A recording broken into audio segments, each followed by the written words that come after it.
नमस्कार। तृतीय वर्ष के प्रथम प्रश्न पत्र में हिंदी साहित्य में हम ढोला मारूरा दोहा पढ़ रहे हैं, जिसके अंतर्गत 136 हम पढ़ चुके हैं, 136।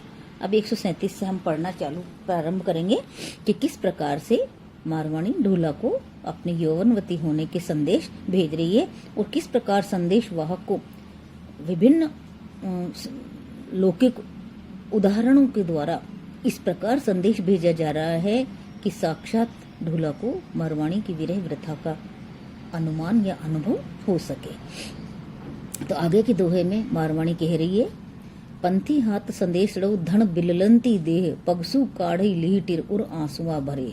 मतलब जब नायिका संदेश दे रही है तो उसकी स्थिति वास्तव में ऐसी हो रही है कि जो संदेश वाहक उस स्थिति को देखेगा और अगर अपने शब्दों के द्वारा उसका वर्णन कर देगा तो वो उसकी विरह व्यथा वहां जीवंत हो उठेगी। तो ये चित्रात्मक वर्णन इस प्रकार से यहाँ नायिका की विरह व्यथा का किया गया है कि धन बिल्लंती देह, कि आप ये संदेश देना ढोला को कि तुम्हारी जो पत्नी है, धन यानी पत्नी, उसकी देह कैसी हो रही है। बिल्लंती का मतलब है विलाप करती हुई उसकी देह हो रही है कि वो प्रतिक्षण विरह में विलाप करती रहती है।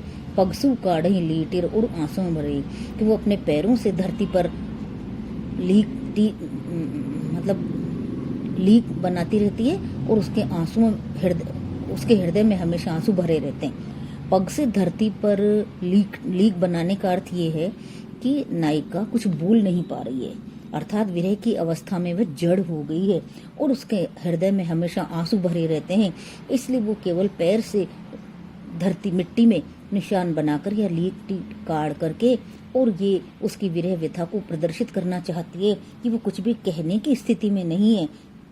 विरह की स्थिति ऐसी हो गई है कि वो नायिका पूरी तरह विरह में जड़ हो गई है। उसकी देह विलाप करती रहती है और उसके हृदय में हमेशा आंसू भरे रहते हैं। ये भी एक लौकिक उपमान है। कभी कभी ये लज्जा के अर्थ में लिया जाता है कि नायिका जब कुछ बोल नहीं पाती तो अपने पैरों से, बोलने की इच्छा होती है और बोल नहीं पाती है तो अपने पैरों से धरती पर कुछ का कुछ बनाने लग जाती है। और यहाँ पर विरह व्यथा की स्थिति का वर्णन इस उदाहरण के द्वारा, इस उपमान के द्वारा किया गया है, लौकिक उपमान के द्वारा, कि नायिका है वो विरह में जड़ हो गई है। आगे वो कह रहा है, ढोला ढीली हर क्या मुँह क्या मन है विसारी, संदेश हम हन पाठ वही जीवा किसे आधार। नायिका की बहुत ही अत्यधिक विरह स्थिति का वर्णन, मतलब जिसको शब्दों में वर्णन नहीं किया जाता, उस स्थिति का वर्णन नायिका यहाँ संदेश वाहक के साथ भेज रही है कि ढोला ढीली हर किया, कि ढोला तुमने क्या किया, हर यानी हमारी याद को ढीली कर दिया है, अर्थात हमारी याद को तुमने कमजोर कर दिया है। तुम्हें हमारी याद आती नहीं है। मुँह क्या मन ही विचार, हमें लगता है कि तुमने हमारे मन की स्थिति को छोड़ दिया है। मुँह क्या यानी छोड़ दिया, मन यानी मन की विसार यानी विस्मृत कर दिया है, कि तुमने हमें मन से ही पूरी तरह से विस्मृत कर दिया है या छोड़ दिया है, अर्थात तुम्हें हमारी बिल्कुल याद नहीं आती है।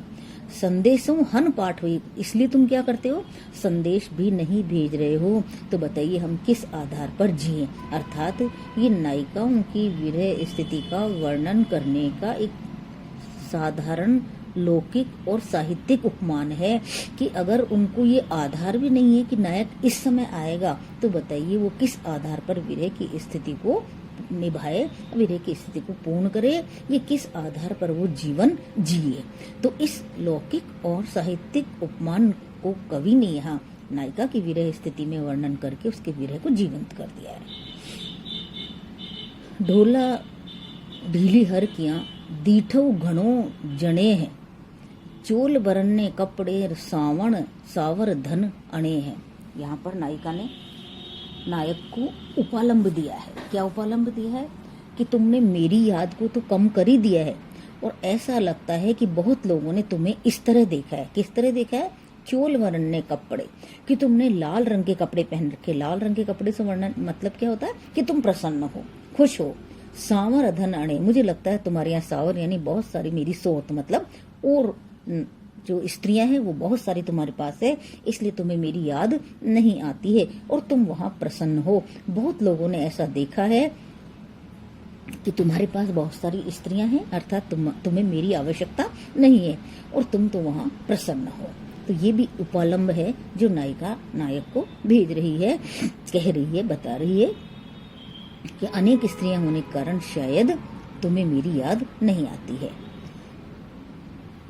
कागल नहीं किस मस्त नहीं के लेखनहार संदेश नाव्या जीव किसे दार। ये भी एक लौकिक और साहित्यिक रूढ़ी है कि नायिकाएं विरह के अंदर नायक को ये उपालंब देती है कि या तुम्हारे यहाँ कागज नहीं है, या मस्त यानी स्याही नहीं है, या कोई लिखने वाला नहीं है, जो तुम संदेश भी नहीं भेज रहे हो, तो बताओ मैं किस आधार पर जीऊं, मैं किस आधार पर अपने जीवन को आगे चलाऊं। आगे की पंक्तियों में वही भाव चलेगा। कागल ने मसने लिखता आलस थाई, कह उन देश संदेशड़ा मोले बड़े बिकाई। इसमें नायिका ने व्यंग का सहारा लिया है, अर्थात कवि नायिका के माध्यम से उस व्यंग का प्रयोग कर रहे हैं कि तुम्हारे देश में कागज नहीं है, मसी यानी स्याही नहीं है, या तुम्हें लिखने में आलस आ रहा है कि तुम लिख नहीं पा रहे हो कि नायिका को संदेश भेजना है, या कह उन देश कि उस देश में संदेश से भी मोल बिकते हैं, अर्थात उनसे भी पैसे खर्च होते हैं, उन पर भी धन खर्च होता है, इस कारण से तुम मुझे संदेश नहीं भेज रहे हो। ये लौकिक व्यंग है कि नायिका व्यंग कर रही है, कवि उस व्यंग का सहारा ले रहा है नायिका की विरह स्थिति को बताने के लिए कि क्या उस देश में संदेश भी धन के द्वारा खरीदे जाते हैं, जो तुम मुझे संदेश नहीं भेज रहे हो।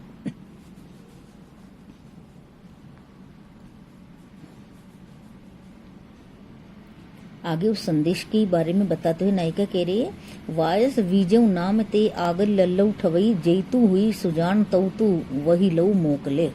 अब वो नायक की परीक्षा लेना चाहती है वो सज्जन है या नहीं, अर्थात वो समझदार है कि नहीं, तो इसलिए वो कह रही है वायस बीजे नाम, वायस यानी कौवा यानी कागल, तो उसके जो उसका कौवे का जो दूसरा नाम है कागल, ते आगल लल्लऊ उठाओ, उसके आगे से तुम क्या करो कि जो लय है उसको हटा दो, कागज जो है उसके आगे से लय हटा दो, काग है उसके आगे लय लगाओ, आगल लल्लू ठवई यानी लगाओ, और जैतु, और अगर तुम सुजान समझदार हो तो तुम समझ जाओगे कि मैं क्या कहना चाहती हूँ, और वो तुम्हें जल्दी से तुम मुझे भेजो। अर्थात नायिका एक उक्ति के द्वारा नायक को ये संदेश भेजना चाह रही है कि तुम समझदार होंगे तो समझ जाओगे कि कौवे के आगे, कौवे का जो दूसरा नाम है काग, उसके आगे तुम अगर लय लगाओगे तो क्या बन जाएगा, कागल यानी कि पत्र, और अगर तुम सुजान होगे तो जल्दी समझ जाओगे और जल्दी से मुझे संदेश भेजोगे।